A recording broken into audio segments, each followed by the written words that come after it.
How dumb. Alright. You can go up to sushi. Oh, so those 2 videos, not a big deal. The 7th. Okay, 2 days. so now let's continue with what we were doing. So now we're moving into section 2.3. In 2.3, we're interested in specifically monotone sequences. So let's go over what a monotone sequence is. It's when they don't know how to sing multiple notes. So if we have a sequence AN, it's said to be monotonically increasing, provided that the terms are always either staying the same big or getting bigger. If the next term is always greater than or equal to the previous term, it's monotonically increasing. So it either stays the same or it gets bigger and bigger and bigger. Or if it does both, like this is like I mean, like what if it stays the same for a set amount of numbers and then it starts to look at the definition. Is this always true? Yeah. Then it's monotonically increasing. Okay, so what would be an example of it not? When it goes like this, when a function goes like that? Or sequence whatever.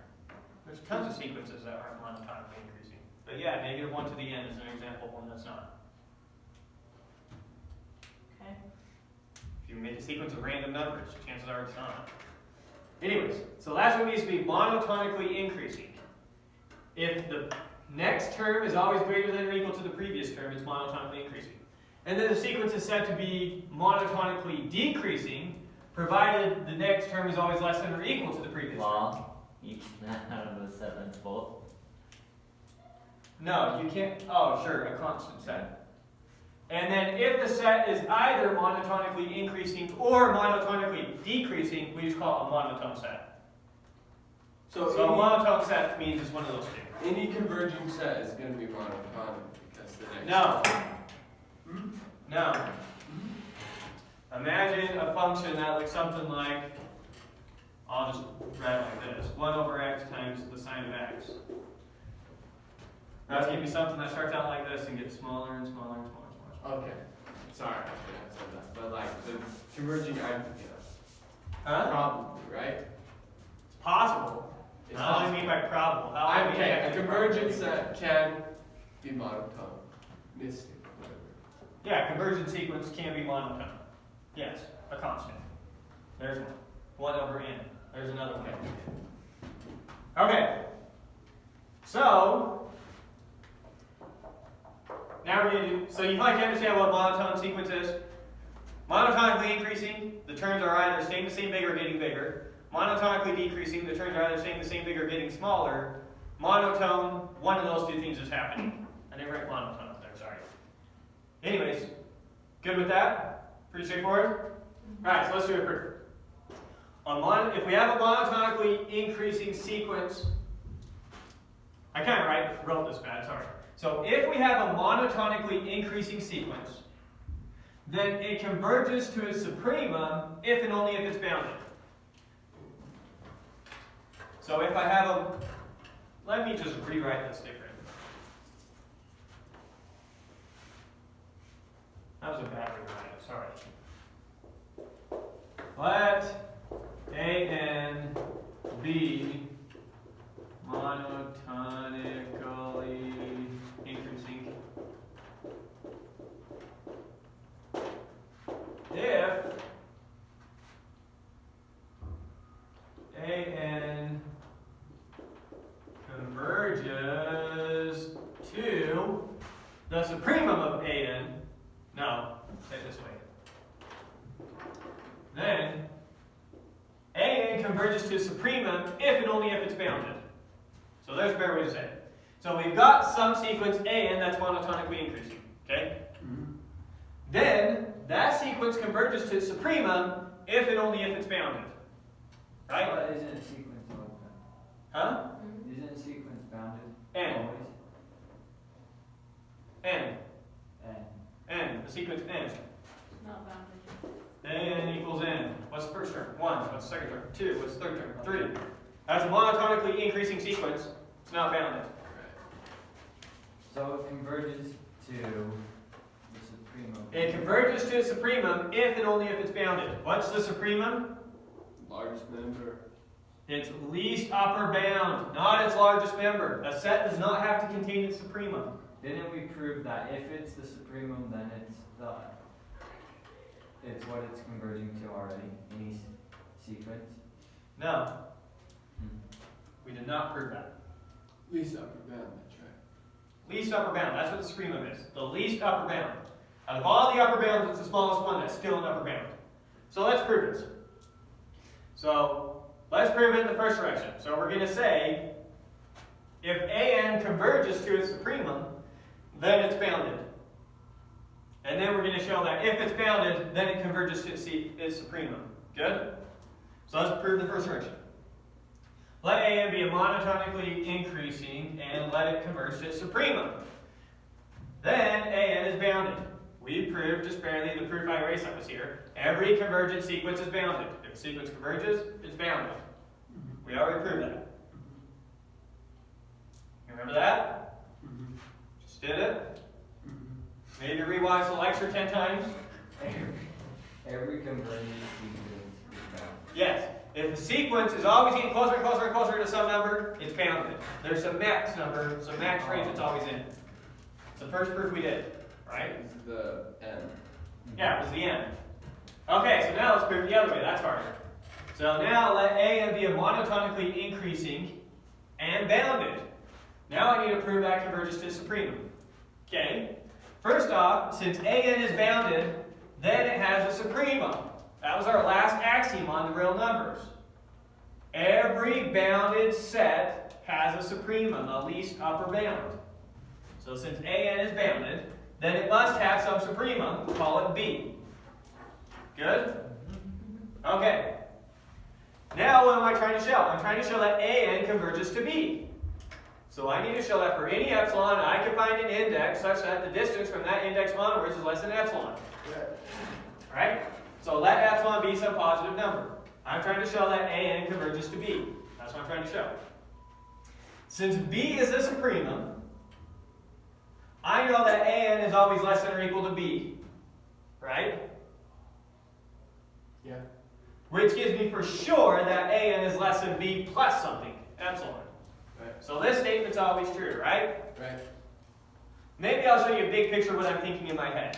I'm trying to get something that looks like this. Right over here in the erase it. I'm trying to get negative epsilon is less than an minus b is less than epsilon. What the heck was that? I'm trying to get something like that, which I know I got this when I can get b minus epsilon is less than an is less than b plus epsilon. Right? Right. So here, I already showed this half of the inequality. Right? I got an less than b plus epsilon for all indices. Now I need to get this half of the inequality. And I need to get this true for all n starting at some index. Right? That's when I'll have done it.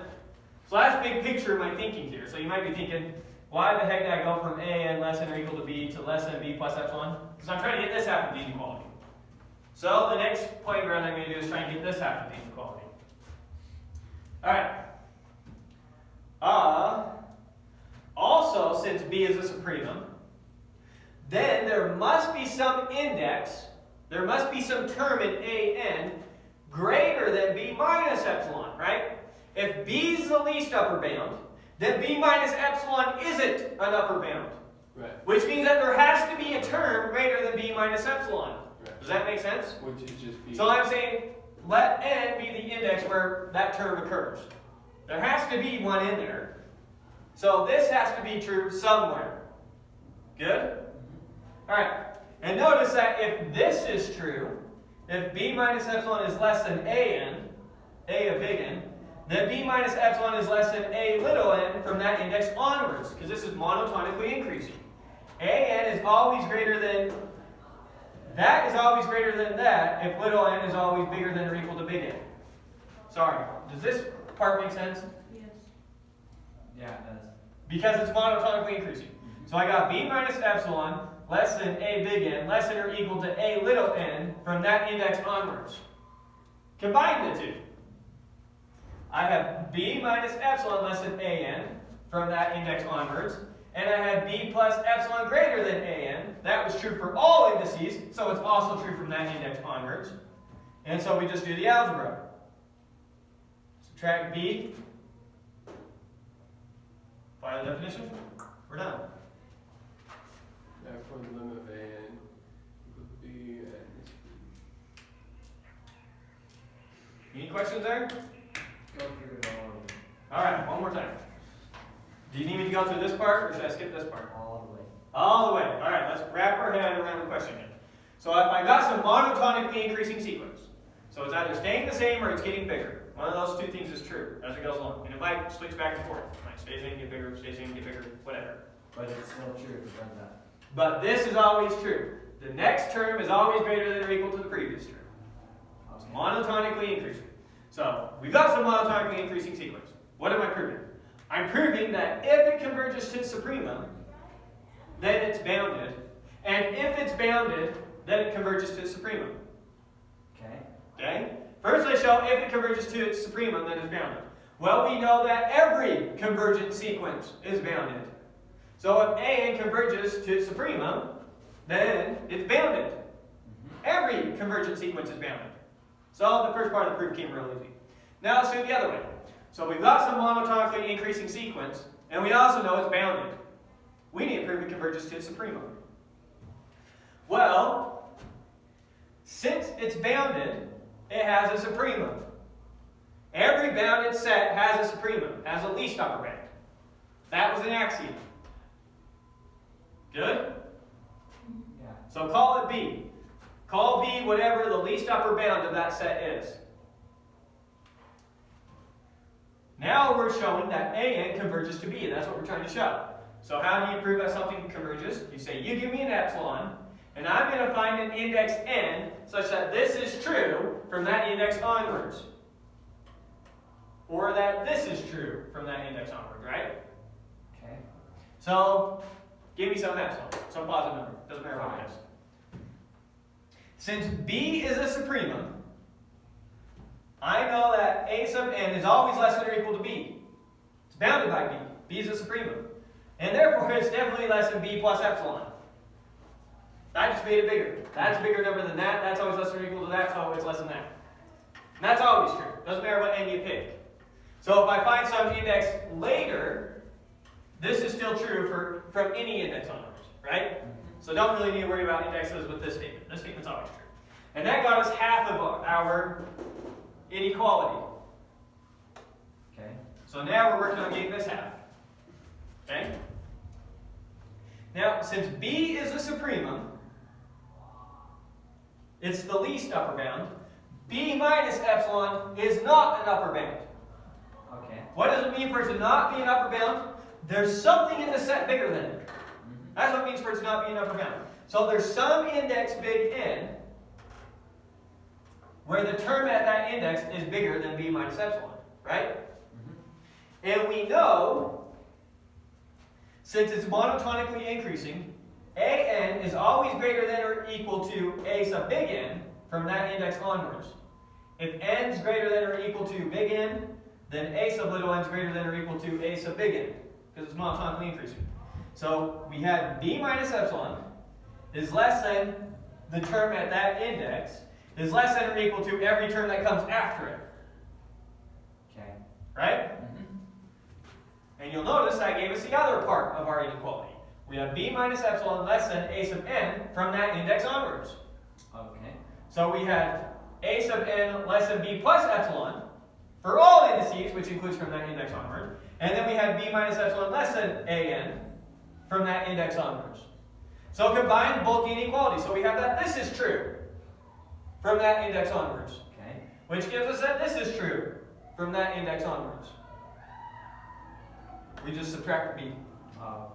Subtract the B's. Use the absolute value. That's our definition directly. Good? Alright. Now I'm not going to do the next proof, but make sure you understand it. The next proof is, if AN is monotonically decreasing, then it converges to its infimum if and only if it's bounded. Right? Did we get proof that? Maybe. I don't know. I remember if the book did it or I just didn't bother doing it because it's the same proof. Yeah. So both those make sense? Okay. So now let's see an example of where we might use this. Because this gives us a tool to start saying things converge without us actually having to know what it converges to. So in other words, now instead of having to find what something converges to prove it converges, I can just say, hey, look, if it's monotonically increasing and it's bounded, it converges. And it converges to whatever its supremum is, whatever that is, who cares? It converges. So let's see an example where we use that kind of thinking. Can't you just say just because it's bounded it converges? No. Bounded does not mean converges. Negative 1 to the n. Negative 1, positive 1, negative 1, positive 1, negative 1, positive 1, negative 1, positive 1. Cosine, sine. So, no. Alright, so let's see an example. Prove that the sequence we get from making each thing in the sequence look like this converges. Right? So we're actually making a series now. Remember, a series is a special type of sequence. Oh, sequence of sum. Sequence of sum, that's exactly what it is. Sequence of sum. So, S sub 1 is 1/2. Summations are discussed. S sub 1 Yeah. Plug in 1 for n. is 1/2. Add up all the numbers from k equals 1 to 1 here. We get 1/2. S sub 2 is going to be 1/2 plus 2. 1/8. Okay, so a series is a sequence Of sums. of sums. Yeah, so when we're writing out the series, we saw the first term was 1/2. The next term was 1/2 plus, what do you get when you plug in 2 for k? Oh. 1/8. Yeah. And then the next term is 1/2 plus 1/8 plus whatever else. Yeah. So you make a sequence out of all the sums. Monotonically increasing. Yeah, so notice, first of all, this is going to be monotonically increasing. That's exactly right. So observe that since the terms of Sn are always positive, then the next term is always bigger than the previous term, right? Because you're always just adding a number each time. You're always adding a positive number. So this sequence Sn is monotonically increasing. So if I want to show it converges, now all I have to do is show it's bounded. I showed it's monotonically increasing. If I can show it's bounded, it converges. One of these proofs are going to be sweet. So let's see if I can show it's bounded. Observe that 1 over k times 1 over 2 to the k is less than or equal to 2 to the k for all natural numbers, right? This 1 over the k can only make it smaller, Oh, okay. right? Oh, because they're timesing each other. Yeah, because they're timesing each other. That's what that does. So then, S of n is always less than or equal to what we get when we get rid of the 1 to the k, right? Good? Now we know how to evaluate this sum. There's a sum of geometric sequence. It's the first term minus r to the n plus 1 over 1 minus r. There's a formula. If you don't remember that, go rewatch. I don't know when that would be. Should read it in the book. Or read it in the book, but yeah. So we know how to evaluate the sum of a geometric series. It's that. Simplify. Simplify. Maybe you'll get lost from here to here. 1/2 over 1/2 is 1. And then this term divided by 1/2 is the same thing as this term times 2. Okay, I don't understand going from. I don't understand 3. Start. So you have S sub n is always less than or equal to the term we get when we get rid of the 1 to the k. Okay. Because the 1 to the k would just make it smaller, right? That is always less than or equal to that. So S of n is always less than or equal to what we get when we get rid of the k. And then how do you evaluate this sum? I don't know. Plug it into a formula. The sum from k equals 1 to n of r to the k is equal to 1 minus r to the n plus 1 over 1 minus r. We proved that. If you don't remember how to prove that, then you need to go back and do it. Then are ours too, or ours not 1/2 then? No, the r is 1/2. 1 over 2 to the k is the same thing as 1/2 to the k. True. Is it r minus r to the n plus 1? What? Your formula and your application of the formula. Oh, sorry, this is a sub 1, the first term. Sorry. Okay. We proved that. If you don't remember that proof, you need to go back and watch it. But that evaluates to that. That's how you evaluate it. Now, simplify, just 1 minus 1/2 is 1/2. And then 1/2 divided by 1/2 is 1. And then that divided by 1/2 is the same thing as that times 2. Good?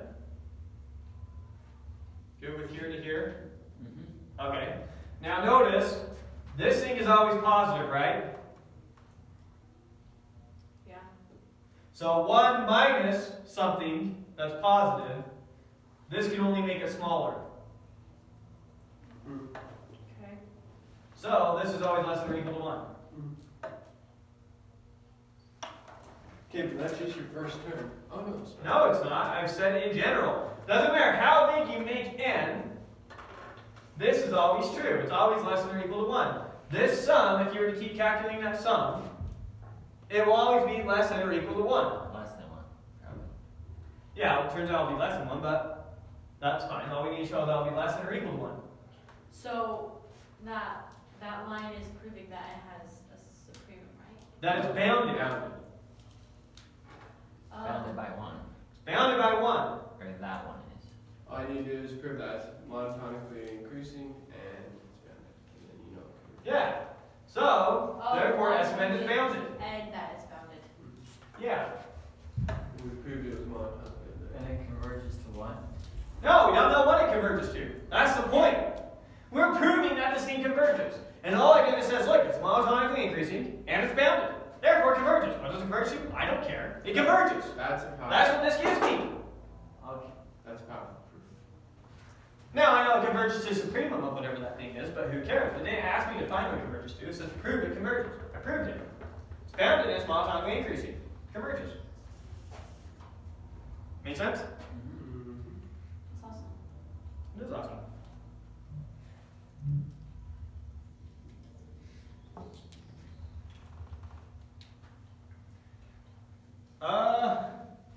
Alright.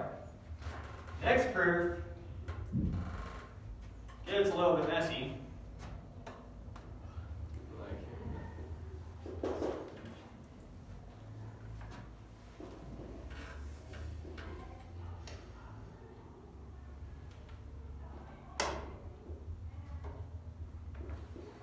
Alright, let's just talk about this thing for a second. And think about whether or not this thing's going to converge. So let's write out some terms in this. First we've got 1. Then we've got 1 plus 1/2. Then we got 1 plus 1/2 plus 1/3. Right? You with me? So, eventually we've got the term, the n term is 1 plus 1/2 plus 1/3 plus 1/4 plus dot dot dot plus 1 over n. Does that thing converge? 2 point. No. Right? Well, Yes, it no. does. Maybe so. What do you think? Does it converge? To 2. Well, you don't need to answer what converges to, but raise your hand if you think it converges. Does that have raised hand?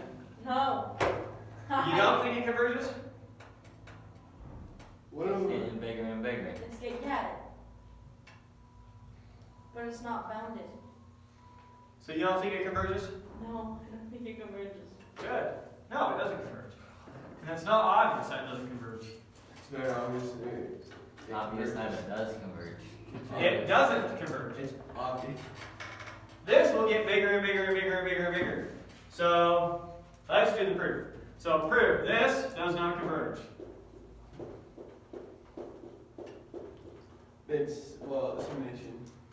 It's always getting bigger. I mean, it's increasing, but it's not bounded. Well, be careful when you think it's always getting bigger is good enough of a reason, because 1 plus 1/2 plus 1/4 plus 1/8 plus 1/16. This does converge. Yeah, but it's 1/2, it's 1 plus 1/2, and then it's 1 plus 1/2 plus 1/4. Plus Right. 1/3. So it's just, This always gets bigger and bigger and bigger. yeah, but it's getting bigger and bigger. So this one converges, but this till- one, 1 plus 1/2 plus 1/3 plus 1/4 plus 1/5. This is where calculus gets so stupid. Remember now, those and stuff. So this one converges, but this one doesn't. Because it's decreasing. What? Yeah, Weird. it's messed up. Makes no sense, right? If you're dealing with numbers to infinity, yeah, no, it doesn't. The difference between each two terms needs to be getting smaller, right? It turns out to converge. it turns out this thing is like right on the limit Yeah, it seems like that. of things that converge and don't converge. It's really interesting. That is interesting. Okay, so we're going to prove that this thing does not converge. I'm going to do 2 proofs of it. One proof kind of like the way the author does it and the standard way of doing it, and the second one, which is a proof by contradiction, which I think is cooler. But the author doesn't do it. No, let's do one. So,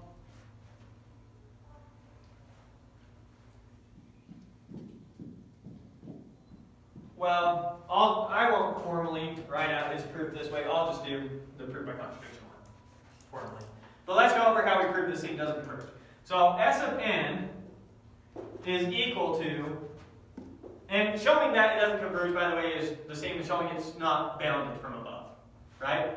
So this thing's monotonically increasing, obviously, right?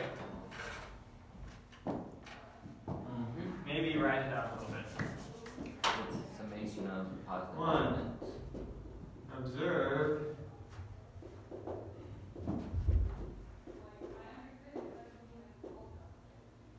Monotonically increasing. So what's your last name? So if we can show it's not bounded, then we're done. Right? I'm trying to observe. S to the n is equal to 1 plus 1/2 plus 1/3 plus 1/4 plus 1/5 plus 1/6. I have to write a few terms here to help you see the pattern. Dot, dot, dot. And it goes on however far it goes on, right? Yeah. Okay? So this is going to be less than or equal to 1 plus 1/2. Oh no, sorry. 1/2. Backwards. I'm showing that it's not bounded. It's going to be greater than or equal to 1 plus 1/2 plus, Hey, I'm going to randomly add parentheses here.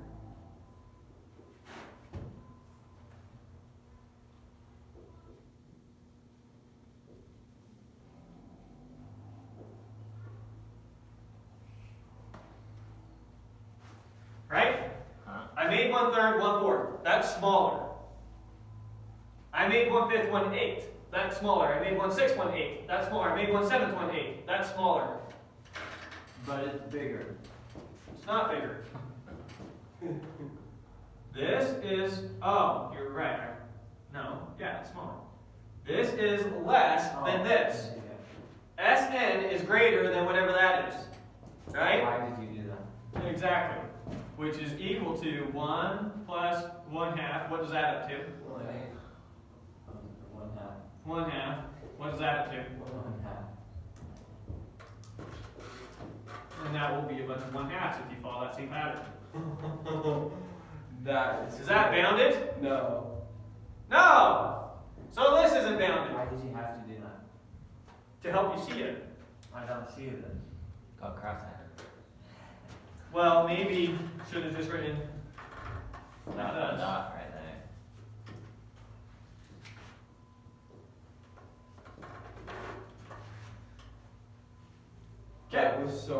I know that they're equal, but. Do you see that this is less than this?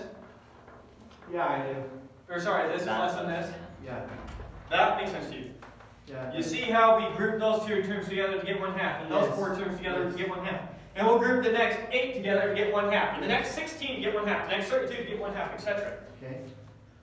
Is 1 plus 1/2 plus 1/2 plus 1/2 plus 1/2 bounded? Bounded. Can you find a number that's so big that if I kept doing this long enough, I never would get bigger than that number?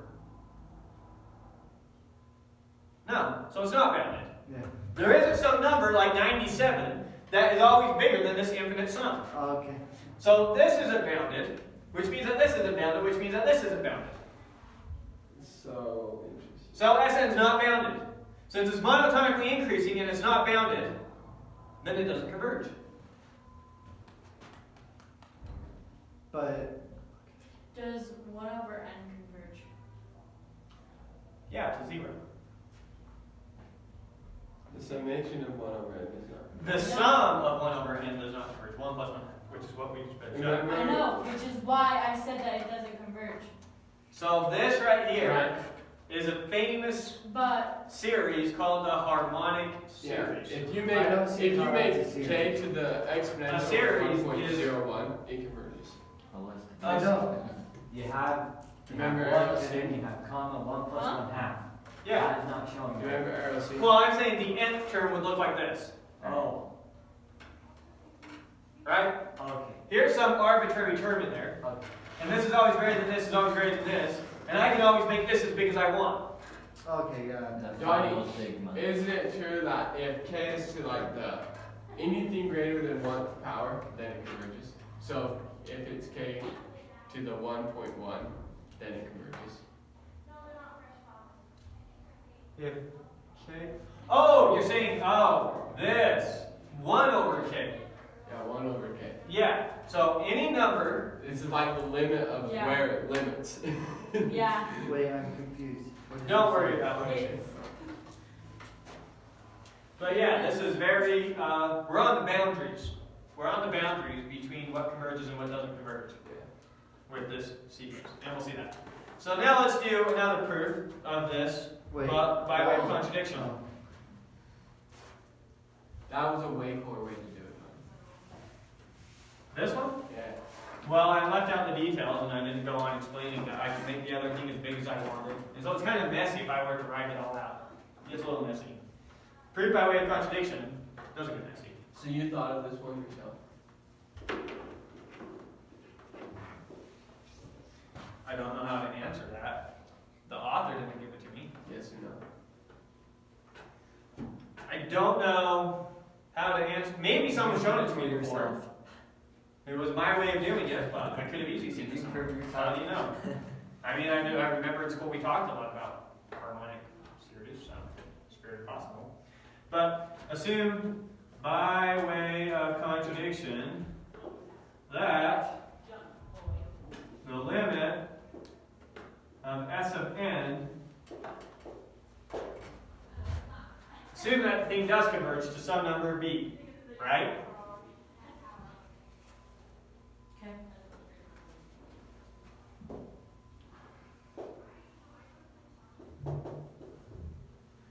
Then Add B. 1/2 till you get greater than b. is greater than or equal to 1 plus 1/2 plus 1/3 plus 1/4 plus 1/5 plus 1/6 plus 1/7 plus 1/8. Several terms on there again. Plus dot dot dot. Right? Because if this thing converges, it converges to suprema. We know that from over here, right? Mm-hmm. Okay. So B has to be greater than or equal to every single Sn. Good? Alright. Greater than or equal to every Sn. Uh-huh. No matter how big of an n you pick, no matter how many of these terms you write out, in other words, B is always greater than or equal to the sum of that. Okay. Because it's a suprema. It's what it converges to. Mm-hmm. Because it's monotonically increasing. I didn't say that, but I probably should have. Okay, so then this, once again, is greater than or equal to Well, we can say like b is equal to the limit of the scene if you want to think about that infinitely when you want, right? So when I write with the dot dot dot all infinity, it's the limit of that thing, which is the sum to infinity. So we'll write it that way to see the substitution. So this is the same as 1, or greater than or equal to 1, plus 1/2, plus 1/4, plus 1/4, plus But how would we go 1/6, through this plus step? 1/6, plus, just enjoy it, James. Yeah, this is a 1/8, plus like we will 1/8, have to do this. plus, so now you just group 2 of the terms at a time. Check out what happens. This is equal to 1 plus 1/2, plus, what does that add up to? What does that add to? 1/3. What does that do? Can you see how this can continue? Yeah. You accidentally added another 1/2. Nope, that comes from that. That goes there, that goes there. So 1, 1, 1/2, 1/2. And I was on the numbers. And now I'm going to rewrite it one more way. 1/2, I'm going to swap these two places so you can see it. Plus 1 plus 1/2 plus 1/3 plus 1/4 plus dot dot dot, which is equal to 1/2 plus b. Why did you swap those? So you can see there. Oh, that was actually really cool. b equals 1 plus 1/2 plus 1/3 plus 1/4 plus 6, etc. So I got b is greater than or equal to this thing, which is equal to this thing, which is equal to this thing, which is equal to 1/2 plus b. What the heck? You just Wait. B's not E. to B is infinity greater is. than or less Is B equal to the or greater than or equal. fine? If you want to view it this way, so greater than or equal to, Right. then you could have said,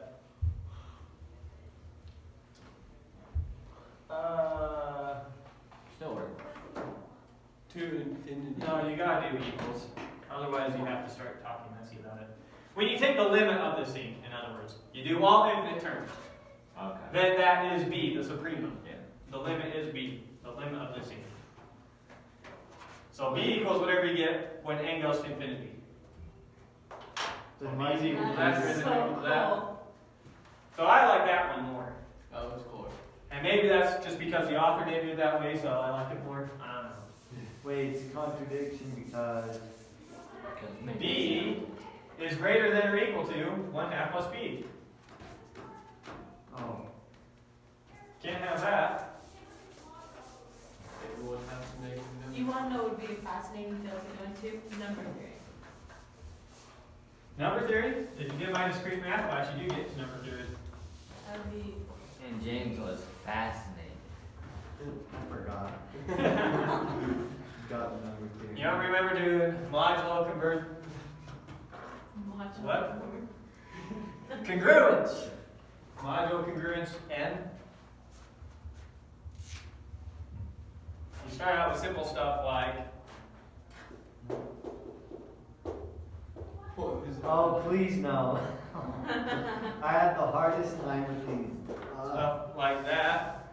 3 Five. mod Was what? 5 has 3. 5 is congruent to 3 mod 2. the intuition for how you think about this is that 5 and 3 have the same remainder divided by 2. Ah, okay. Yeah. So if I mod both those numbers, That's I'll awesome. get this. That is so cool. If I you hate understand numbers. computer science, then yeah. The mod of the numbers is equivalent. Mod. They're congruent when you mod 2. Modulo is so useful Yeah, it is. in computers, in programming. And it's useful in number theory in general. I don't know why it's Not taught like not more explicitly taught. division. Yeah, because, I mean, they calculate it anyways. They're always Yeah. calculating the remainder. If you You just said- start using that You say, hey, terminology, this remainder is the same thing as mod. yeah, just add it as an extra operation. Just have kids calculate the mod and have kids calculate. When I only want this remainder, we call that modulo. There you go. And yeah, I mean, That's awesome. prove some basic things about how all numbers could be expressed. Division that took me the longest to understand. And I will number 3. Alright, We should Two post kids another division divide in fourth grade. 8 slices of pizza. hey, You're supposed to learn. We're gonna get to the next section. This is We have good. one more proof to do. Our first day. How many does Mark get for making lunch? 0. Because 8 mod 2 is 0. I don't know. Me and Martha are making lunch. There's 9 slices between 4 kids. 9 mod 4 is 1. Mark gets Martha 3. and Mark get 1 extra slice. Get to split 1 extra slice. Soda. And how many ounces are in the thing?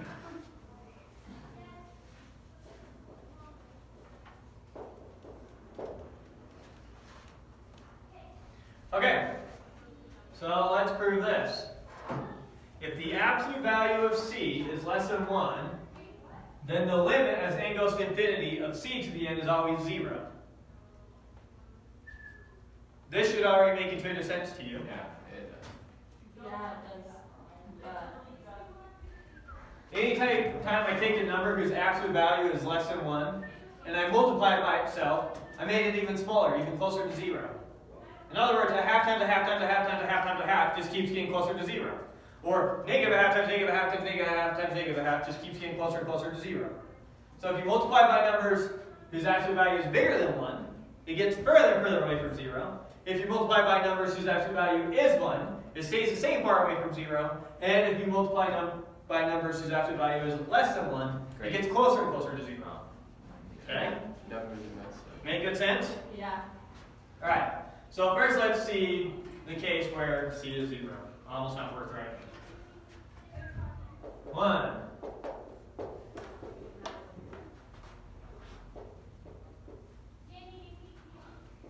Range is 0.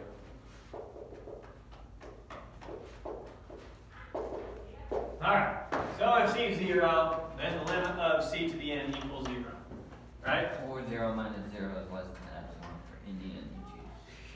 Yeah. Speed proper. So we understand that, right? 2.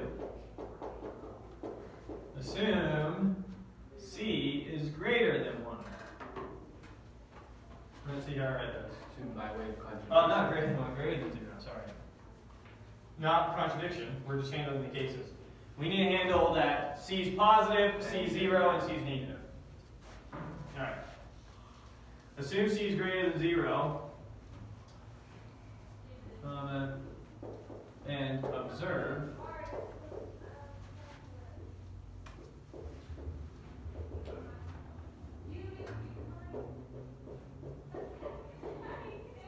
is monotonically decreasing. If c is greater than 0?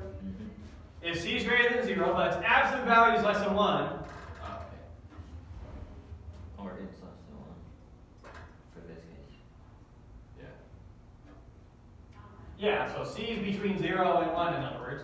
So in all my proof, the absolute value of c is less than 1. Good. So c is always less than 1. All of them are So if I have c is greater than 0 but less than 1, then cn is monotonically decreasing.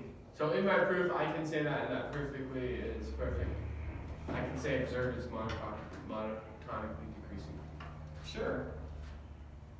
I mean, you could do a quick proof of it if you wanted. Do we need to see that? How do you show that something's monotonically decreasing? You need to show that c of n plus 1 is greater than c of n. is less than or equal to c of n. Oh, for decreasing. Well, that gives me, divide both sides by c of n, and we get c is less than or equal to 1. Oh, yeah.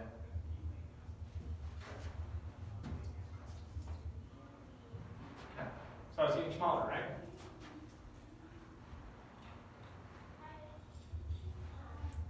Sorry, view it the other way. I'm thinking one way in my brain and not explaining the other way. If this is true, then this is true, right? And we know that this is true. So we know that this is true, so it's monotonically decreasing. That's what I meant to say. That's how you show something's monotonically decreasing. Maybe I should have written that out, because I guess that wasn't obvious. That's cool. Anyways, so it's monotonically increasing, or decreasing. And bam. Comma, and bounded from below by 0.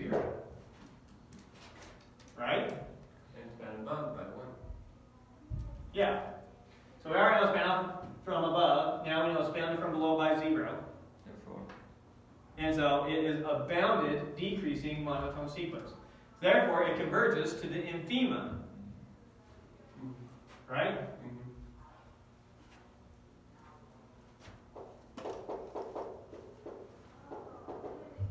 And the limit of C sub n is equal to the infima of C sub n.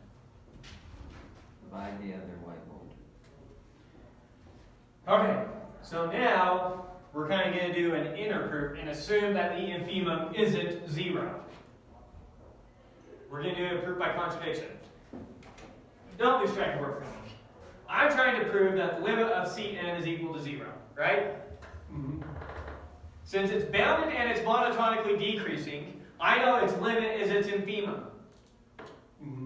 So I need to show that it's impossible for the infimum to not be 0.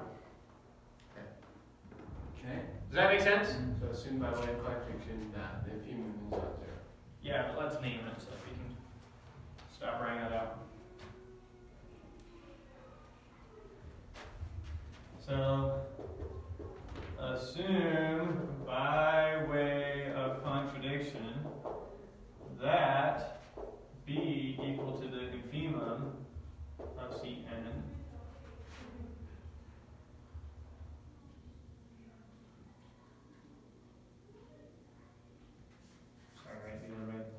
the infimum Cn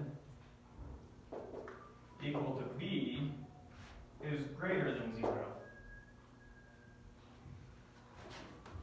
That's a contradiction, right? If it's not 0, then it has to be greater than 0. Why do I already know it can't be less than 0? Because C is, we assume that C is greater than 0. Yeah, we know that C is greater than 0. And so it's a sequence of terms greater than 0. And we already know that if a sequence is composed of terms that are all non-negative, what they converge to is non-negative. So I already know that B is either greater than or equal to 0. Maybe specify that here. Is greater than or equal to 0. So I already know that the limit of this thing has to be greater than or equal to 0. Assume by way of contradiction that's greater than 0. And then so it has to be equal to 0. You follow the logic there? Yeah. You see why I don't have to handle the negatives? Right. Is he speaking for everyone? Yeah. Okay. Right. All right. So let's see. 5. What do we get? Then Cn greater than or equal to B, since B is the infimum, gives us. So I know that Cn is always greater than or equal to B, right? Why do I know that? Because B is the infimum. So The greatest lower bound. It's not the least upper bound, that's a supremum, it's the infimum. It's the greatest lower bound. Everything has to be greater than or equal to B. And Cn greater than or equal to B, it's definitely true that we also have Cn plus 1 is greater than or equal to B, right? yes, obviously. That's obviously true, which gives us dividing both sides by C of this gives me Cn is always greater than or equal to B divided by C. Now, let's do some talking to see why that's a contradiction. The infimum is the greatest lower bound, right? What is bigger, B or B divided by C? B divided by C. B divided by C is bigger, right? So, if B is greater than 0, Then there is another. then B divided by C is greater than 0, and even bigger than whatever B was. And so Cn is always greater than or equal to this bigger number. Contradiction. B is the biggest thing, it's always bigger than. Less. Do you bigger than. Cn is always greater than or equal to B. B is the biggest thing you can get, and still have it always less than or equal to all the It's the Cn's. max lower bound.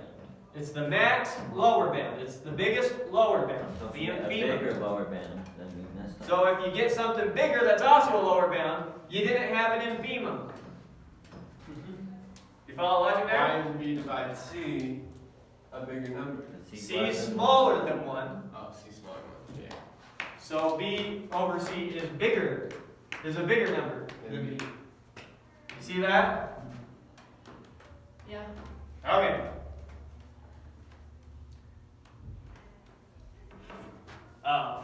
I guess I took the time to say one more line.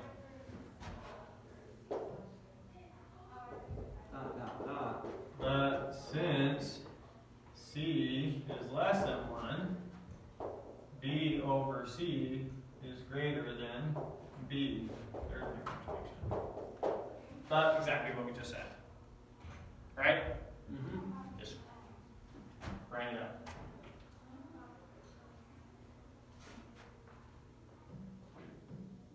Oh, I even wrote, therefore we found a greater bound, an upper bound greater than B. But who cares? A lower bound greater than B. So we've got that contradiction. We still have one more proof done. 7. Therefore, the limit of Cn is equal to 0 when C is greater than 0. Good?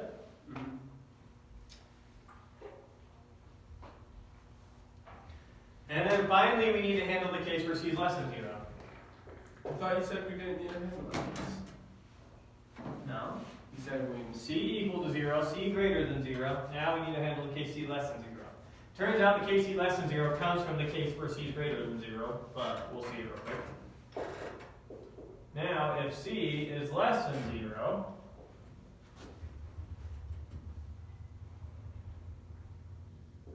then the limit of negative C to the n is equal to 0.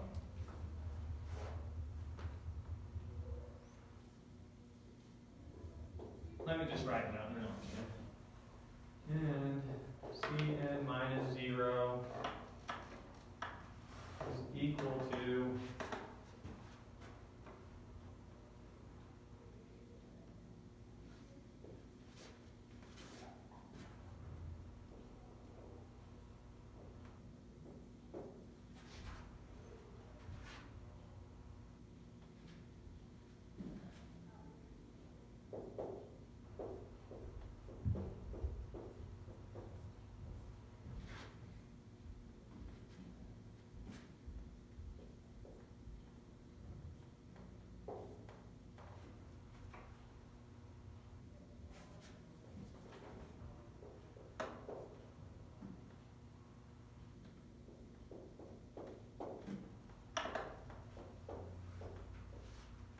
okay.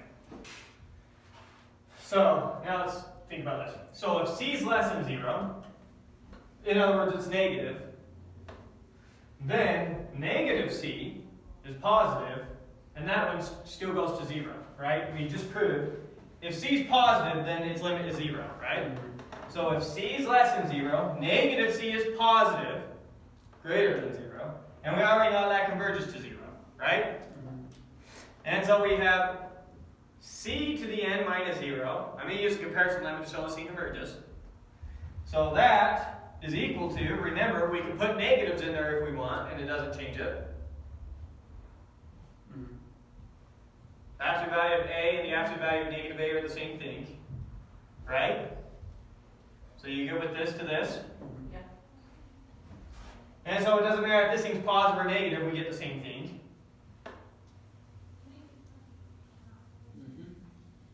Probably should have done negative 1 times that to the n, and then gone to here, so could have done that. But then, that's less than or equal to 1 times itself. Yeah. We already know that this converges to 0, right, from here. So that. So by the comparison limit, this converges to 0. And we're done. Why did you have to put negative c in parentheses? Because then we're using the case up here. If c is less than 0, then negative c is greater than 0, and it's exactly what we did up here. Right? If c is less than 0, negative c is greater than 0. And so we know that this converges to 0. Yeah. So I already know that this converges.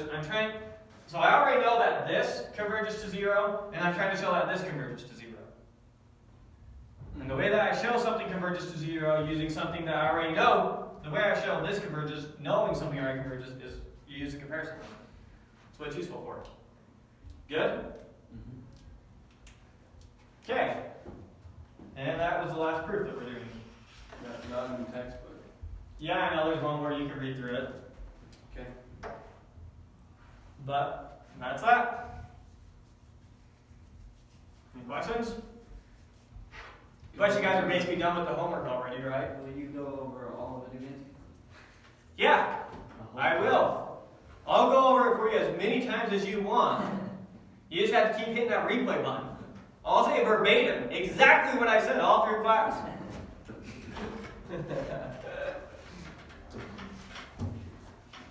Do you answer comments No, on I YouTube stopped. videos?